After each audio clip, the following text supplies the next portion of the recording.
Good evening, everyone. How you doing? I'm Windsor, your host of Humble Truck Talk. Today I'm here with Unicorn.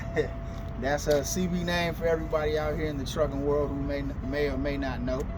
But today we just want to give a little insight on not only a woman but a black woman's perspective out here on this road and some of the wildest or craziest experiences that she may have had.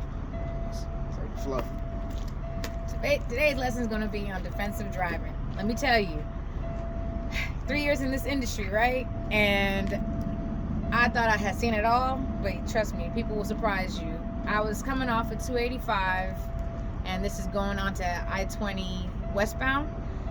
I had a guy that pulled up next to me and tried to say that, he was sideswiped, but I was nowhere near his truck when I pulled onto the highway.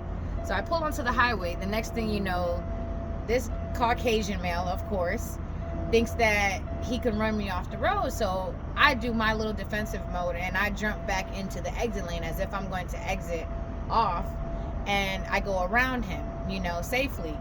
And then not knowing, I get up further ahead, he's pinned me in with another truck driver, and come to find out they were actually trying to trailer jack me.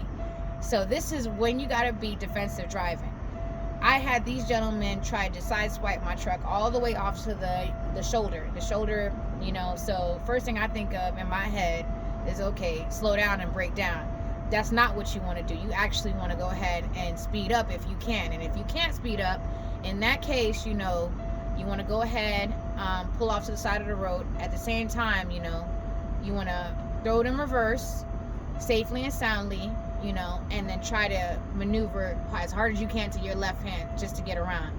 But at the same time, I never thought these guys would come up to my truck, because they did manage to pull me over, because, in my head, I'm thinking like, okay, well, maybe, we can talk this out like adults. But that was not the situation at the hand. These two men took it upon themselves to try to come up to my truck with a gun in their hand and hold me at gunpoint. Yeah, I told my company and everything like that, and they brush it off. Well, at least you're safe and sound, and the truck is safe and sound. So me in this industry, yes, I'm a female, but I'm also a black female at that. It was a wake-up call for me to know that I have to protect myself, and that's where defensive truck driving comes in. So if you ever get yourself in that situation, just remember, if you can't speed up, slow down and try to get off and get to the nearest safe haven, as they normally say. But also, you want to go ahead and make sure you're always protected. And you know what I mean by protected, because ain't nobody else gonna protect you like how you gonna protect yourself. So even though we're not legally obligated to have a piece on, ain't nothing in the book about not being able to carry a knife no bigger than the palm of the size of your hand. So if you got big hands, you in the good book. So that's another rule they don't tell you about too. But your girl is always carrying, because us as females, we're allowed to have pepper spray and we're allowed to have a knife, but it can't be no bigger than the palm of your hand. So those are little things to keep in the back of your mind. Don't forget, defensive driving. Humble Trucking, take it over, my friend. Nice seeing you again.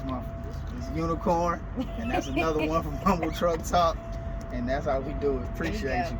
Nice seeing you. All right.